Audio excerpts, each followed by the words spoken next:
पाप कुणाचे शाप कुणा निष्पाप आम्हा लेकरांना पाप कुणाचे शाप कुणा निष्पाप आम्हा लेकरांना निष्पाप आम्हा लेकरांना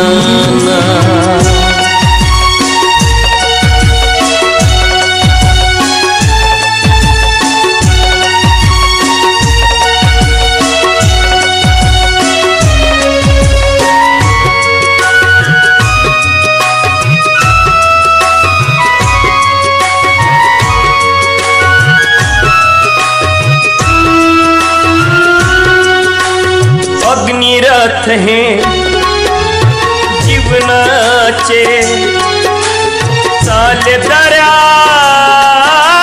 खोऱ्यातुनी अग्निरथ हे जीवनाचे चाले दऱ्या खोऱ्यातुनी विसरून दुःख यातना विसरून दुःख यातना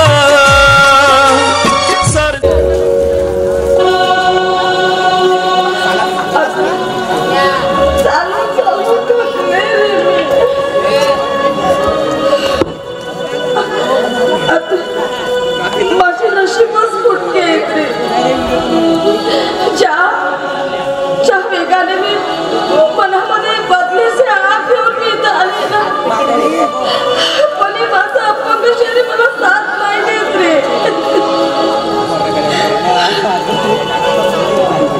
माझं निस्वार्थ झालेलं मन साथ देत नाही रे मला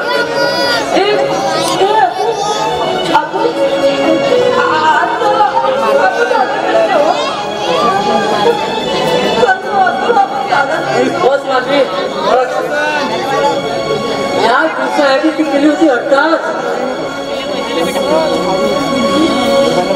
त्यापेक्षा कुठेतरी जीव केलं असतं तो बरं झालं असतं अरे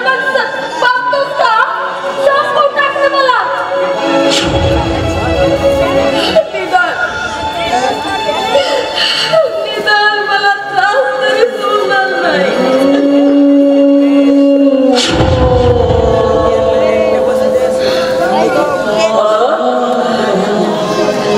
तुझ्या या व्यक्तीपेक्षा ना हे युद्ध खूप मोठं आहे अगं विचार कर ज्यांनी तुझ्यावर अशी अवस्था आणली ते खुशाल आनंदात जीवन जगत असतील आणि तुझ्या एवढा आघात होऊ नये तू हरण्याची भाषा वापरतेस एका स्त्रीने विचार केला तर एका वाघिणीचे बळ तिच्यात असतं तू असे करू शकतेस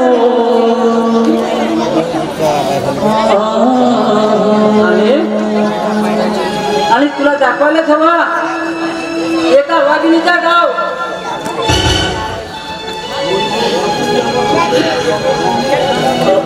अगं तुझ्यावर झालेल्या एक एक अन्यायाचा तुला बदला घ्यायचा आहे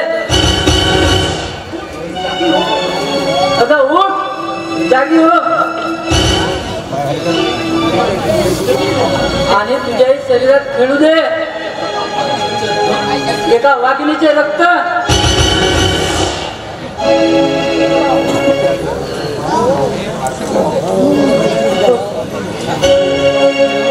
त्या दुश्मनाचा नाश केल्याशिवाय स्वस्थ बसणार नाही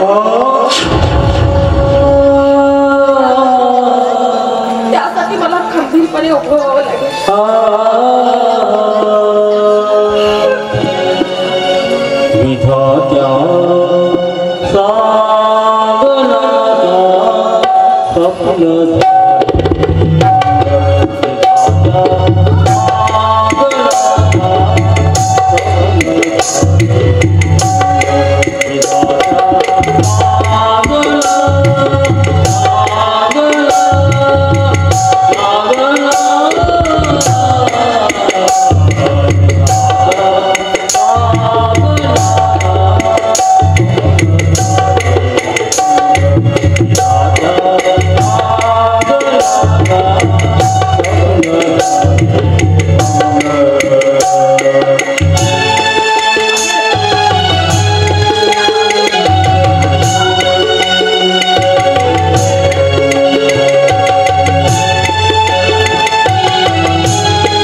तुला तुझ्या शरीराला तयार करावंच लागेल.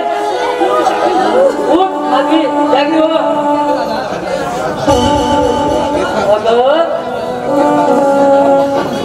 झाशीच्या राणीने हाच विचार केला असता तर सतूच्या दानादान झाला नसता. उठ माधवी, अगं प्रयत्न कर.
अरे ही माझे जीवन में केवळ फक्त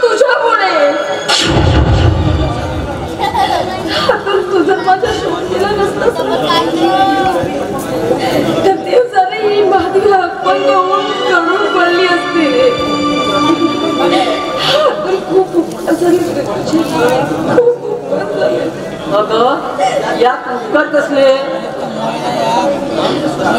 अगं आता खरं युद्ध सुरू झालंय.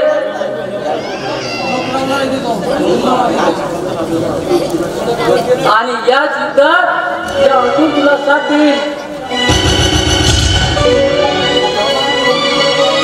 चल मानवी, जाऊ तुझ्या दादाकडे. म्हणून तुझ्या दादाला आनंद होईल, खूप होईल. माझ्या दादाने माझ्या काळजीने माझ्या दादाची काय अवस्था झाली. चल चल जाऊ आपण.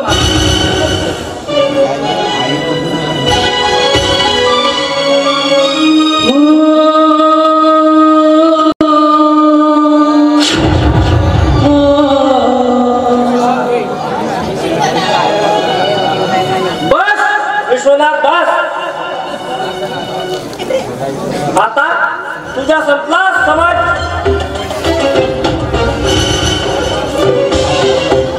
मला फसवून माझ्या कुटुंबाची राग रांगोळी केली.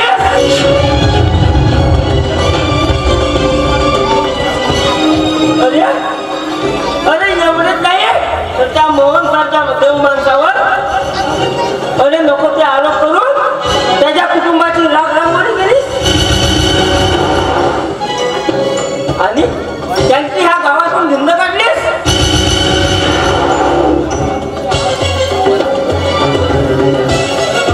पण आता तुझ्या हात त्याच्यावर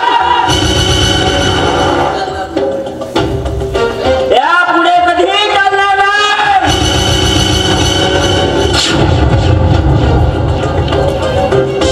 अरे विश्वनाथ, तू जसं माझे जीवन वाढावर आणलं तसं त्या मोहन आणि कशासाठी?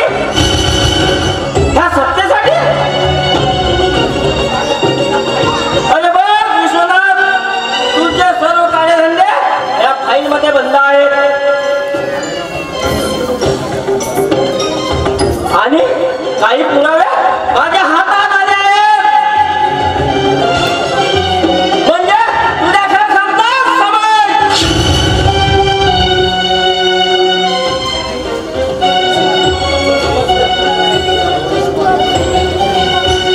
बोला शिंदे साहेब. शिंदे साहेब बोला, कशाला बोलवलं मला?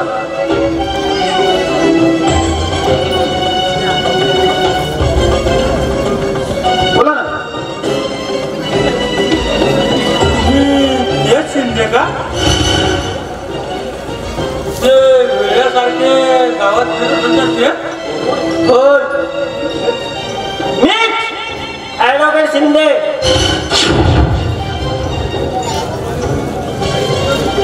त्या सरपंचाच्या विरोधात काही पुरावे गोळा करायचे आहेत. त्यात मला तुमची साथ हवी आहे.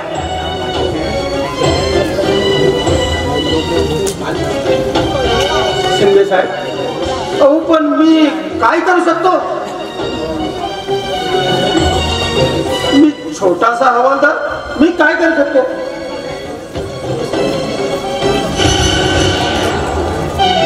अरे त्या सरपंचाच्या हातात अख्खं पोलीस स्टेशन आहे.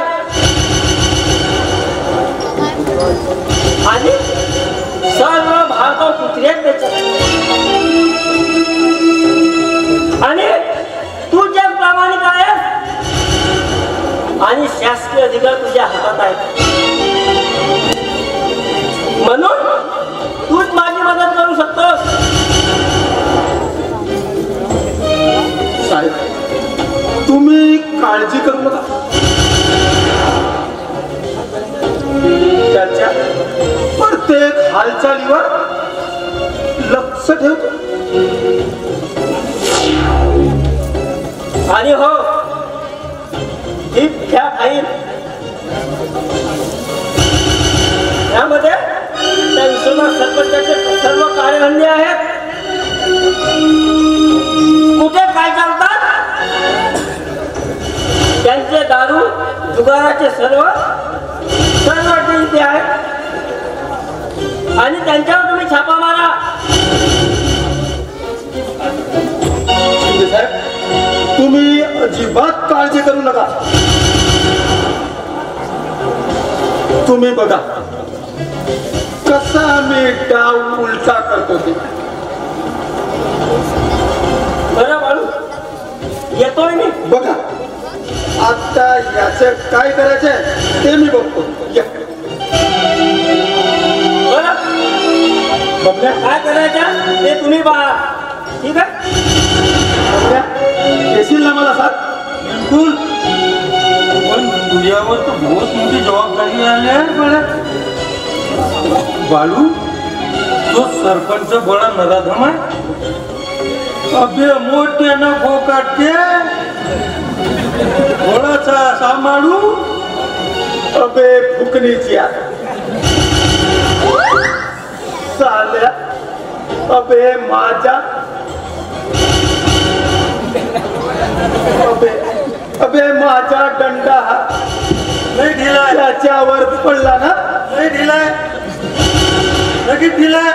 लेट होते तर मग समजूनच जाईल सर्व. पुरा ढिलाय. बघण्या त्याचा माझ्यावर विश्वास नाही का तुला? सांगितलं तर मजाक करतो ना. मजाची गोष्ट नाही आता. पण घाबरू नको संगीत. अबे जसा शोलेमध्ये जय विनूची जोडी होती तशी आपली राहील बाळ्या आणि बबण्याची. बघण्या तुझ्या प्रत्येक गोष्टी साथ देईन. तू घाबरू नको. घाबरायचं कसाला तू आहेस ना. साला गरीब लोकांना घाबरवतो. पाहूनच टाकून काय करते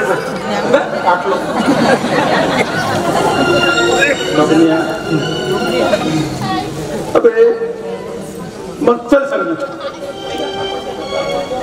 पहिला छापा त्याच्या दारू अड्ड्यावर टाकू. मी येतो पण 2 शिशा जमवून द्यावा लागेल. अबे बघण्या अबे 2 काय 4 जमवून देतो. मग चल. तू फक्त माझ्या सोबत ये. बिलकुल बिलकुल त्याच्यावर छापा टाकू. खतम. अबे चल. चल.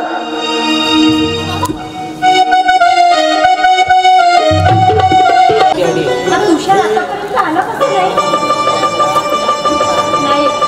याला आज सत्य सांगावंच लागेल. पण याला कळत कसं नाही की घरून कशी बसली लपत आली.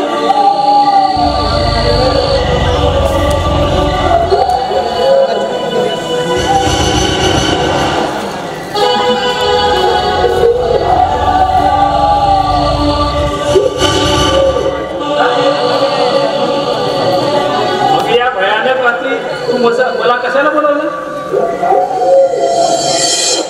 अगं म्हणता तुला माझ्यासोबत कोणी इथे बघितलं तर त्याचे परिणाम काय होतील तुला माहित आहे ना? हो मला माहित आहे. पण आज तुम्हाला मी सत्य सांगायसाठी जिथं लपून आली. काय सत्य? कसलं सत्य? तुषार तुझा भाऊ निर्दोष आहे. हो आणि तू उगाच त्याच्यावर राग करून निघून जात आहे. मुद्दा तुला माहित नाही. त्या नरदेवानं काय केलं तुला माहित नाही. अगं स्वतःची वासना पूर्ण करण्याकरता आपल्या स्वतःच्या बहिणीशीच अगं मला बोलून सुद्धा होत नाही. नाही तुषार नाही. खोटा आहे हा. खोटा आहे. अरे सगळं तुझ्या दादाचे खेळलं गेलं. तुला माहित नाही. अगं तुला म्हणायचं तरी काय? अगं गावातल्या लोकांनी त्या माधवने प्रत्यक्षात बघितलंय. त्यांनी सगळ्यांनी माझ्या पुढे साक्ष दिलेली आहे. अरे बेड्या तुला एवढं सुद्धा करत नाही. अरे तो व्यक्ती दुसऱ्यावर अत्याचार करताना बघू शकत नाही. तो असं नीच कृत्य करेल आणि मी स्वतःच्या बहिणीसोबत.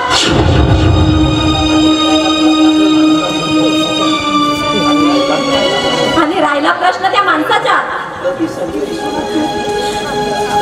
अरे ती सगळी विश्वनाथची होती. तुझा दादा पोलिसात तक्रार करणार होता आणि हे सगळं विश्वनाथला पडलं म्हणून त्याने हा सर्व खेळ खेळला आहे तुझ्या दादासोबत.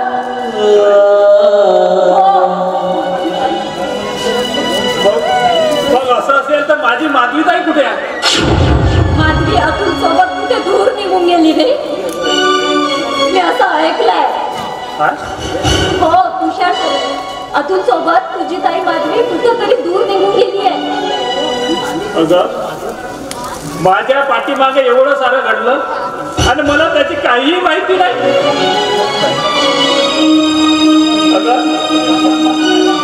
अगं ज्या माणसानं माझ्या प्रेमासाठी आमच्या बहीण भावात दुराव होऊ नये यासाठी स्वतः लग्न केलं नाही.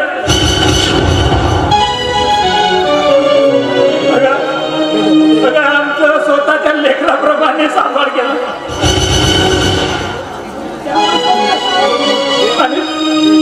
आणि त्या माणसावर मी असा आरोप केला.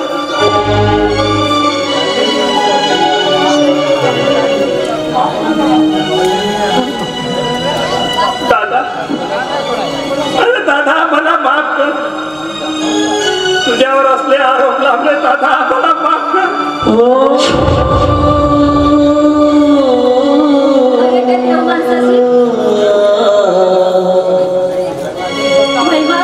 निराडी आहे रे. तू बाहेर होतास ना तुझ्या बहिणीच्या दवाखान्यासाठी. त्या माणसाने स्वतःचा सुद्धा विचार केला नाही आणि स्वतःची किडनी सुद्धा विकली. स्वतःची किडनी विकली तुझ्या दादाने.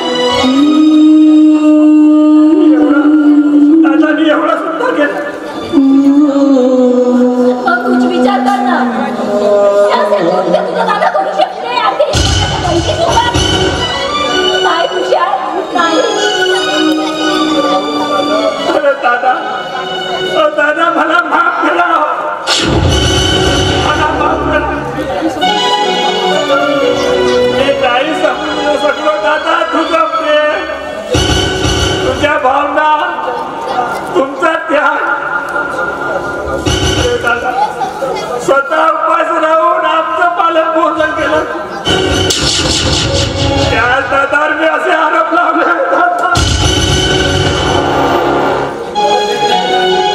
आणि मी अशा दादाला आपल्या नजरातून धिक्कार केला. मी किती पापी आहे. मी किती पापी.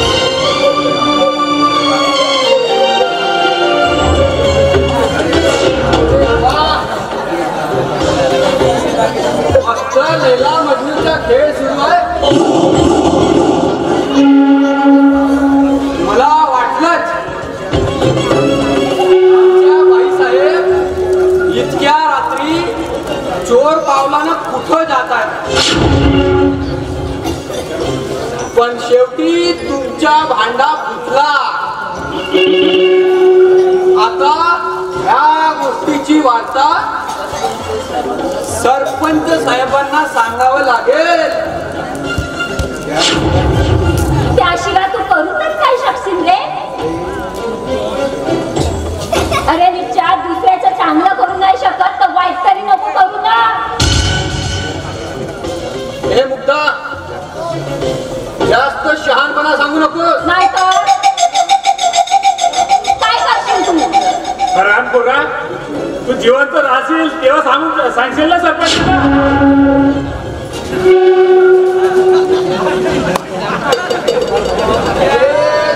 तुझ्यासारखे 56 पोरं या बोटाच्या इशाऱ्यावर नाचवतो आणि तू कालच्या मला शहाणपणा शिकवतोस. तू कालच्या पुल्या मला शहाणपणा शिकवतोस. जास्त चवचव करू नकोस. तुझा पोतळा बाहेर काढण्यास मला क्षमी लागणार नाही. तू मला मारशील दत्ताजी. मला मारशील तू.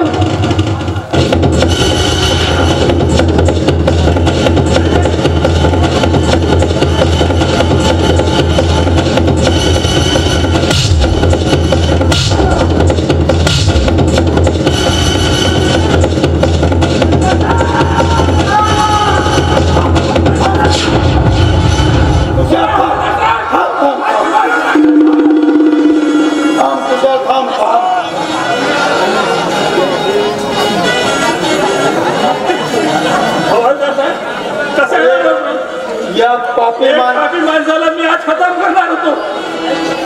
नाही तुषार नाही. या पापी माणसाच्या रक्ताने आपले हात रंगवू नकोस. याला काय शिक्षा द्यायची आहे ते मी देईन. हे हवालदार, तुझ्या पोलीस खात्यात खिशात घेऊन फिरतोय. तुझ्यासारखे कितीतरी हवालदार खिशात घेऊन फिरतोय.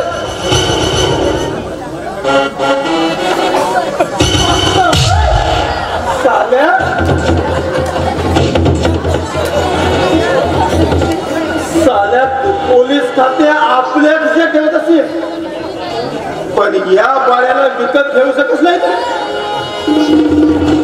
आता अबे आता माझ्या हाताने मेल्याशिवाय राहणार नाही तू. अबे तुझ्या विरोधात अबे एवढे पुरावे माझ्याजवळ आहेत. तू आयुष्यभर जेलमध्ये सडत बसशील.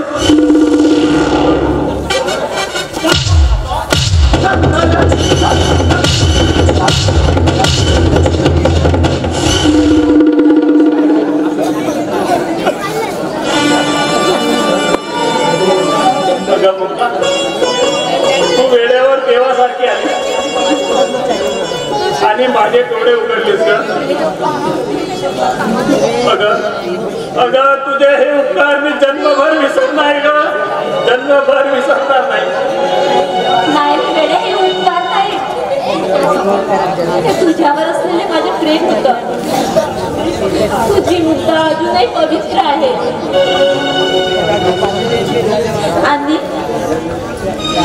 आणि ती तुझ्यासाठीच आहे. एकदा त्या राक्षसाचा विनाश झाला ना, तर त्या बंधनातून मी मुक्त होणार. मुक्ता, मी तुला वचन देतोय का? अगं तुझी सावली बनून मी शेवटपर्यंत तुझ्या सोबत राहील. हो. तुझ्या प्रेमाची आणि माझ्या दादाची शपथ. एक एक मिनिटाचा बदला घेतल्याशिवाय मी स्वस्त बसणार नाही. चल चल, उशीर झालेली आहे, मी तुला घरी सोडतो.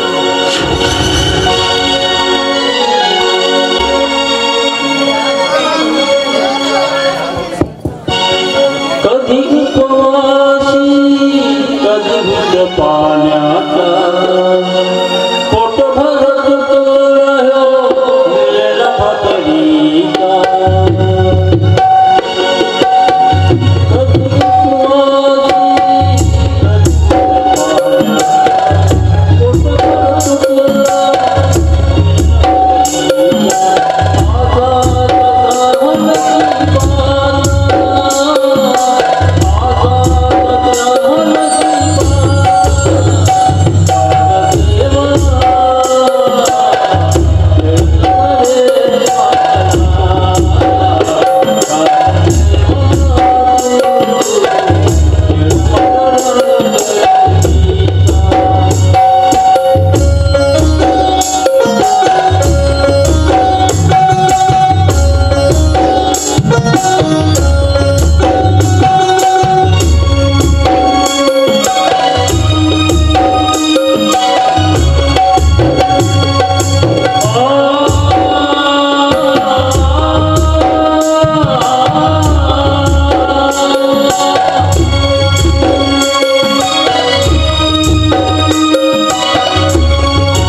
पोरा,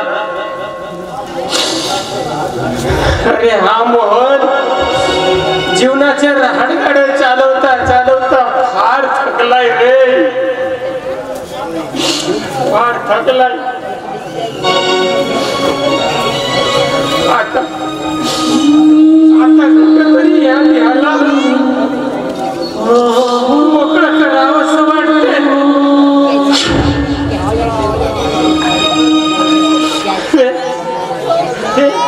देवा देवा, माझे काय अपराध होते रे, काय अपराध होता, त्याची एवढी मोठी शिक्षा मला दिली.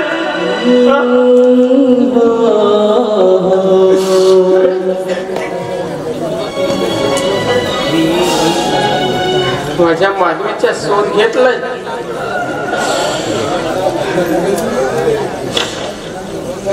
पण तिच्या पत्ताच लागला नाही. कुठे गेली असेल रे माझी माधवी, आणि माझ्या तुझ्या मला धिक्कारून गेलाय.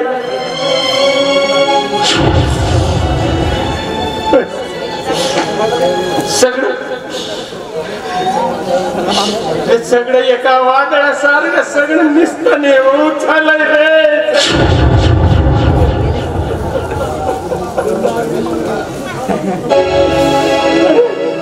आता कुणाला आश्रय मागू रे मी, आता कुणाकडे बघून देऊ रे मी आता. त्यापेक्षा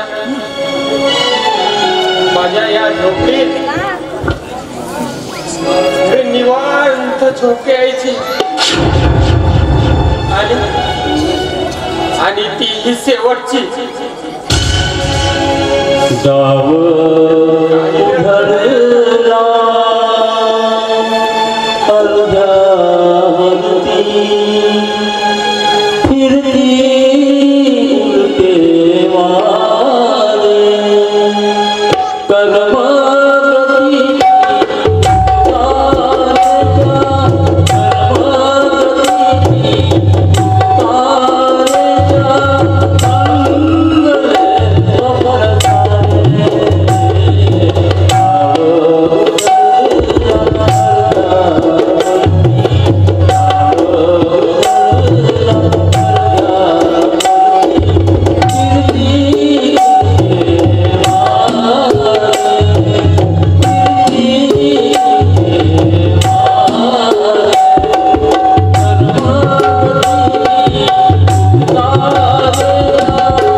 तू अगं कुठे गेलती का तू?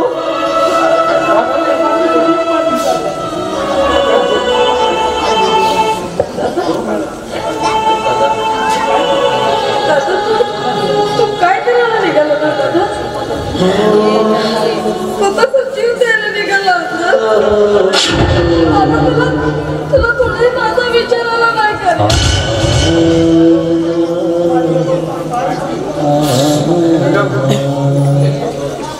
माझी अवस्था काय सांगू ग माधवी? अगं या साध्या मोठ्या भावावर बहिणीच्या बलात्काराचा आरोप लावलाय.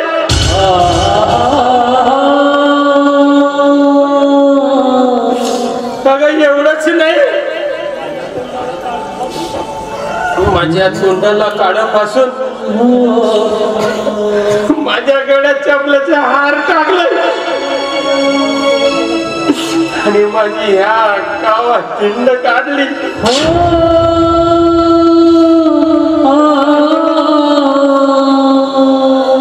कसा जगू मी? या अपमानाच्या भार घेऊन मी कसा जगू का?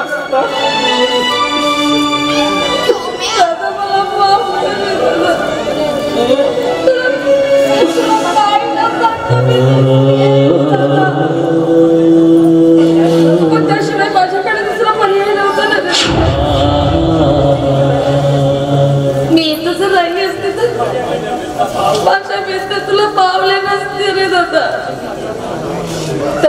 माझ्यावर झालेल्या अत्याचाराचा मला सूड उगवता आला नसतं दादा.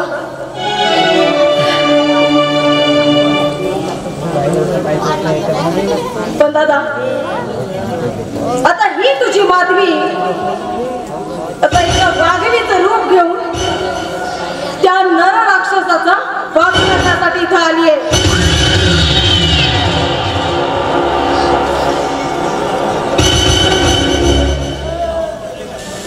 दादा तुझ्या शरीरावर पडलेल्या प्रत्येक रक्ताची शपथ आहे, नाही त्या पापी राक्षसाला त्याच्या पापाची शिक्षा दिली ना तर नावाची माधवी नाही मी.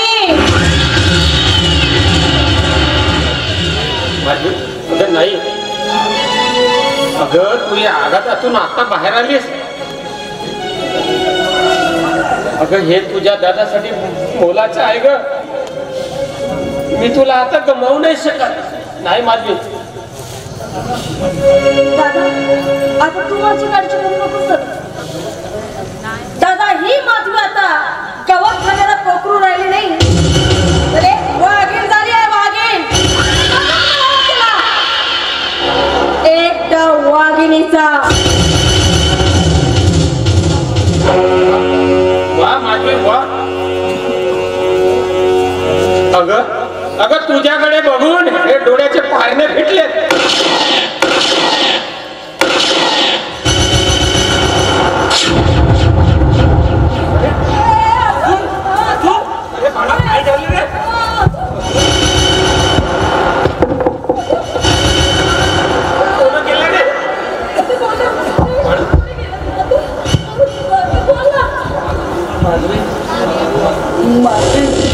अगं तो सरपंच पिसटला माऱ्याप्रमाणे माझ्या हातात थांबून येतो ग.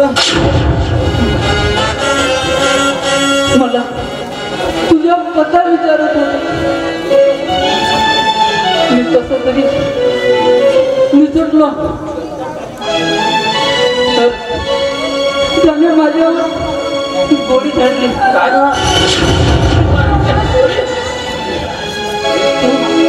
दादा इकडेच येत आहे.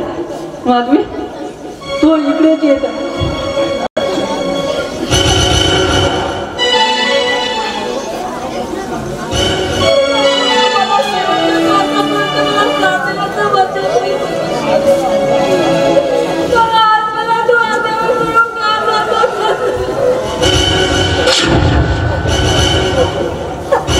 अरे अतुल तू आमच्या जीवावर उठलेला डाव तुझ्यावर येऊन पडलाय. अरे बाळा तू काळजी करू नकोस. तुला काहीच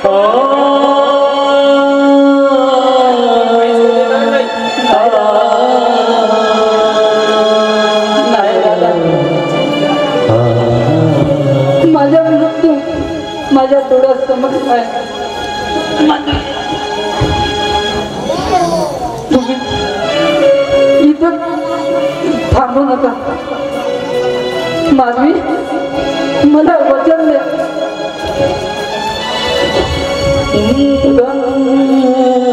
त्या नरधमाच्या सार करायला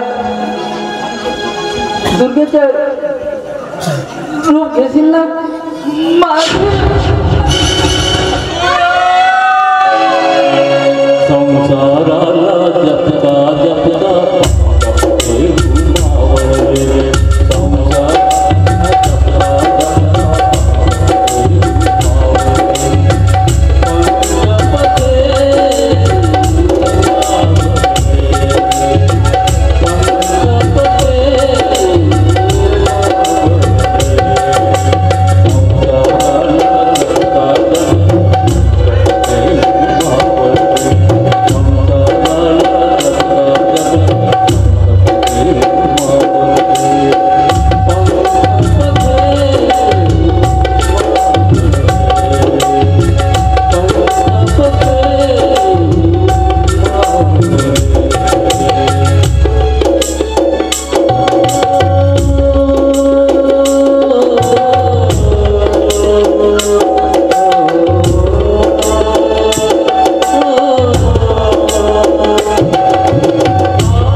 चला शेवटी भाषा माझ्यावरच.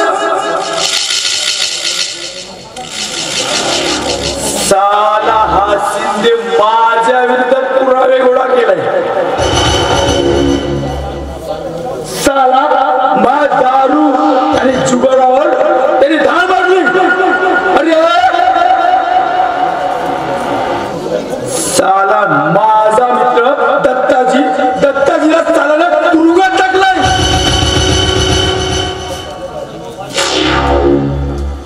आता सर्व बाजूने रे गुन्ह्यात मी सापडणार. पण नाही, अरे हा विश्वना सरपंच आहे. अरे माझ्या विरोधात उठलेला आणि एक हात असा छातील की गावातील प्रत्येक व्यक्ती माझ्याकडे विचार करून बघत राहते.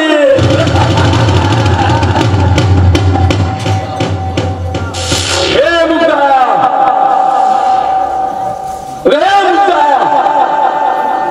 घरात येऊन का बसलीस का बाहेर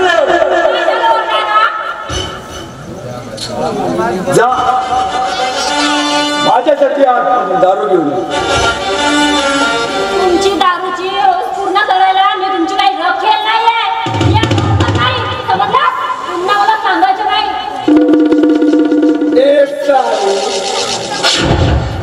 तू माझी बायको आहेस हे तू विसरू नकोस.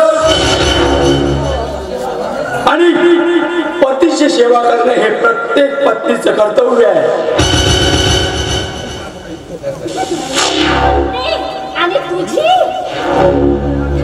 कोणत्या नाकानं बोलत आहेस?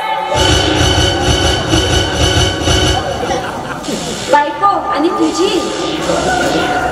बायको आता तुझी नाहीये आणि नंतर पण तुझी बायको राहणार नाही. कधी होणार सुद्धा सारी माझी बायको नाही. तोंडाला आवर आणि डोळे खाली. खूप घाबरली मी. आता नाही. अच्छा, खरं बोललीस तू, खरं बोललीस. अगर तुझ्या स्वतःच्या शरीराची गरमी उतरवला जुना हसी घेतोय ना,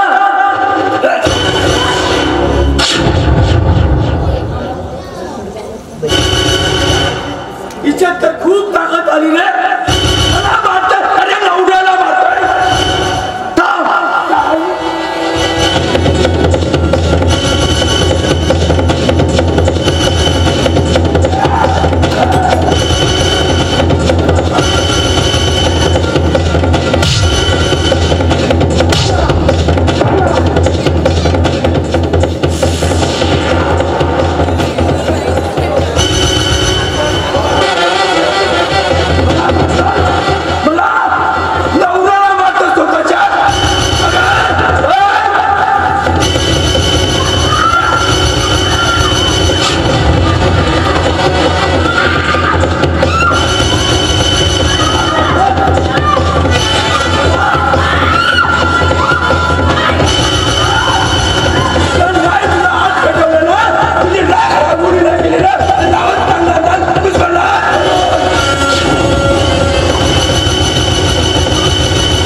मुद्दा तू काळजी करू नको, मी आहे तुझ्यासोबत.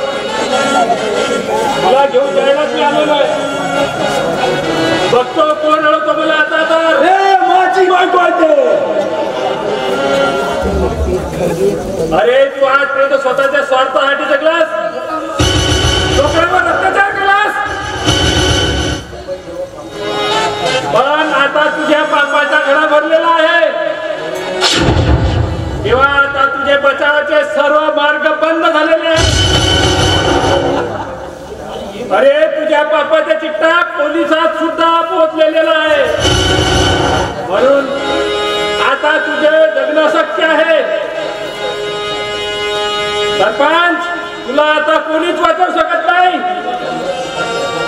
चल का अरे बघतोय काय करायचे त्या मला चांगल्याने ठाऊक आहे. चल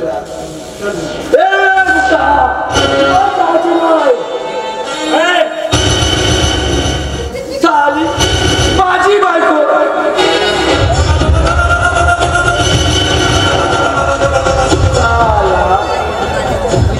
हा 3 वर्षाचा पोरगा अरे माझ्या नाकात निंबू गिरून गेला. अरे या विश्वनाथला तुला काढलंस. अरे बघ आता मी तुझं काय करतो काय.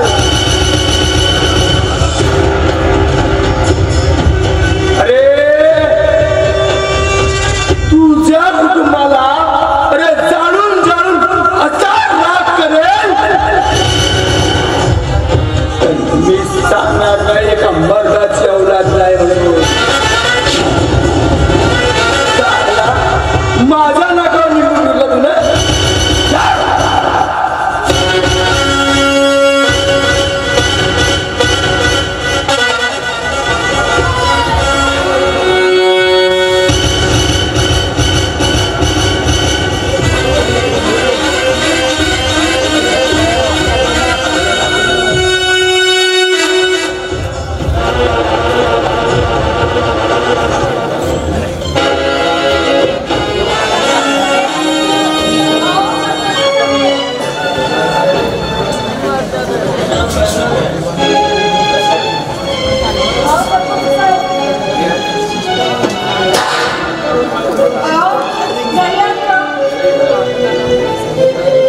कोण?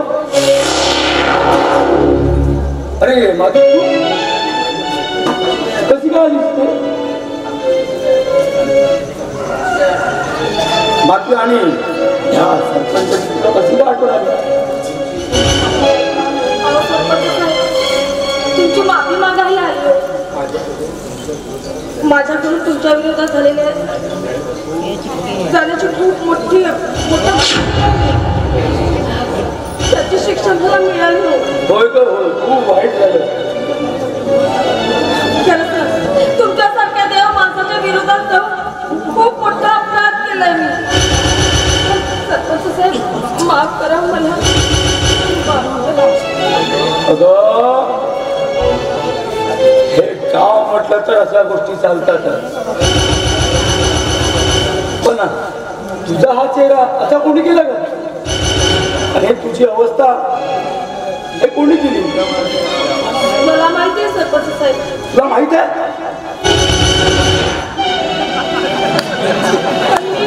मी काय करू शकतो सरपंच साहेब सांगा ना. मी काहीच करू शकतो. कोण आहे बाबू तुझा? अगं सांग मला कोण आहे तो? कोण आहे तो? हे सगळं तुम्ही केलं ना साहेब. पण त्याबाबत मला काही तक्रार नाही आहे. ती माझीच चूक होती. तुमच्या विरोधात दिली ना मग त्याची मला शिक्षा भोगावीच लागेल ना. त्यात तुमचं काही एक दोष नाही हो साहेब. काही एक दोष नाही. म्हणजे सालाईला कळले वाटतं कोणाची अशी हालत केली. माधवी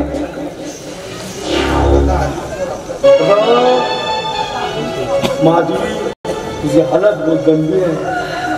खूप वाईट वाटत आहे का? पण तुला तर आता माहीतच झालंय तुझी हालत कोण असं केली. पण तू आता आलीस तर आपल्या पावलाने. पण तू आता इथून जाणार ते 4 खांद्यावर. म्हणजे मी नाही समजले.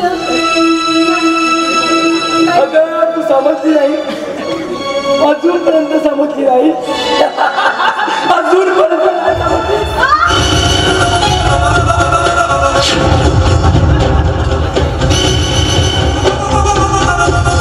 अगं म्हणजे मी तुला जिवंत सोडणार नाही.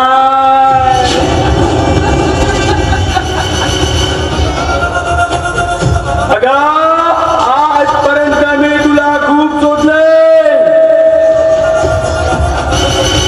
आता तू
माझं काम एकदम हलकं झालं.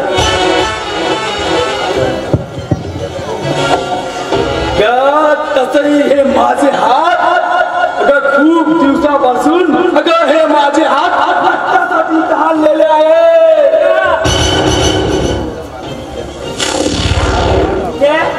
मातीच्या पाठीमागे ऍडव्होकेट हिंद उभं असल्यावर अरे कुणाची काय विषय? अरे विश्वनाथ, तुला सलाद उद्ध्वस्त करायला ही माती समर्थ आहे.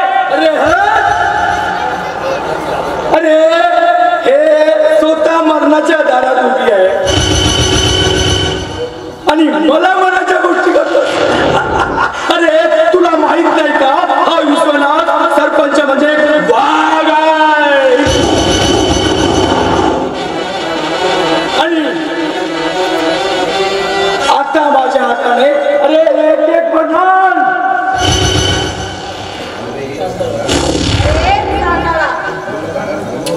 अरे बघ भूतकाळात डोकावून बघ. अरे स्वतःच्या हक्कासाठी लढून मातानी स्त्रियांनी शत्रूचा नायनाट केलाय. आज तुझा मृत्यू जवळ आलाय. आणि हो हा एक डाव एका वाघिणीचा आहे, वाघिणीचा. अगं तो सतयुग होता, हा कलियुग आहे आणि तू या कलियुगात वागीन. मला डावात पचवून मारशील ते मार.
खेळतं जीवन माती मोल केलंस तू.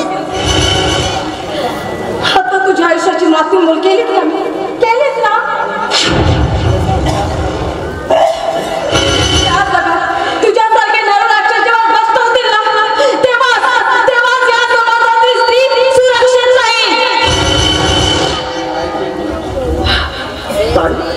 आता घाबरू नका तुम्ही. काय करायचं ते मी बघीन. याला जिवंत सोडू नका.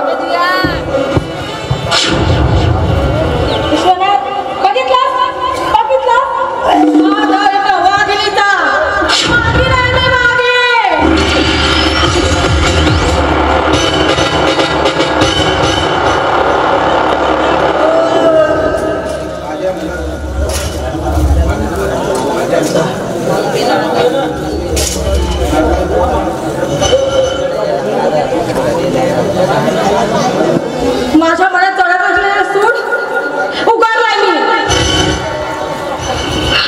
साहेब, आता मला फाशीची शिक्षा झाली ना तरी चालेल. मला त्याची पर्वा नाही होत साहेब.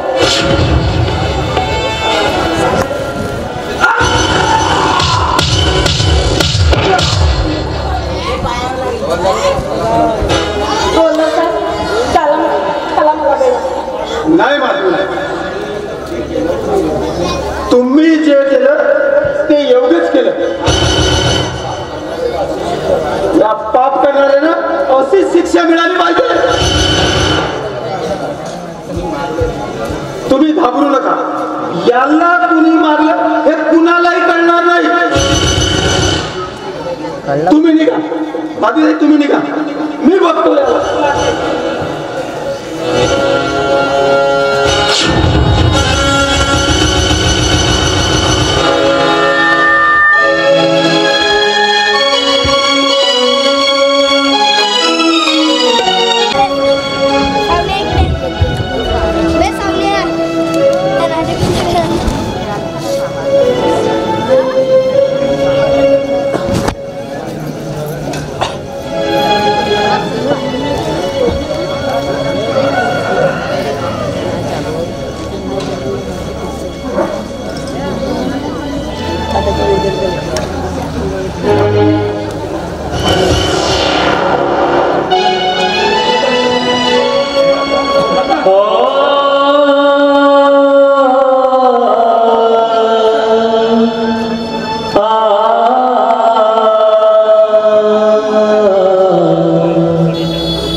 मला उरवाड शकलं नाही.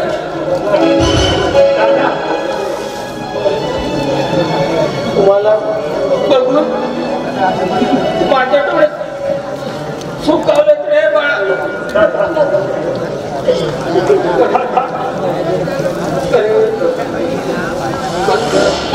काय रे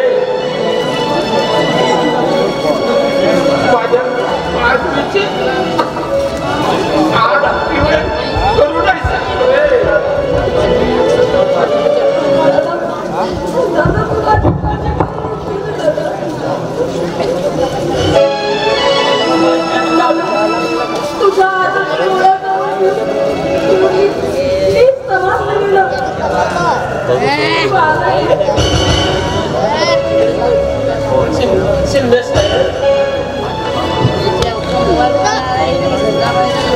माझ्या बहीण भावांच्या आधार हो दादा. त्यांची काळजी घ्या दादा.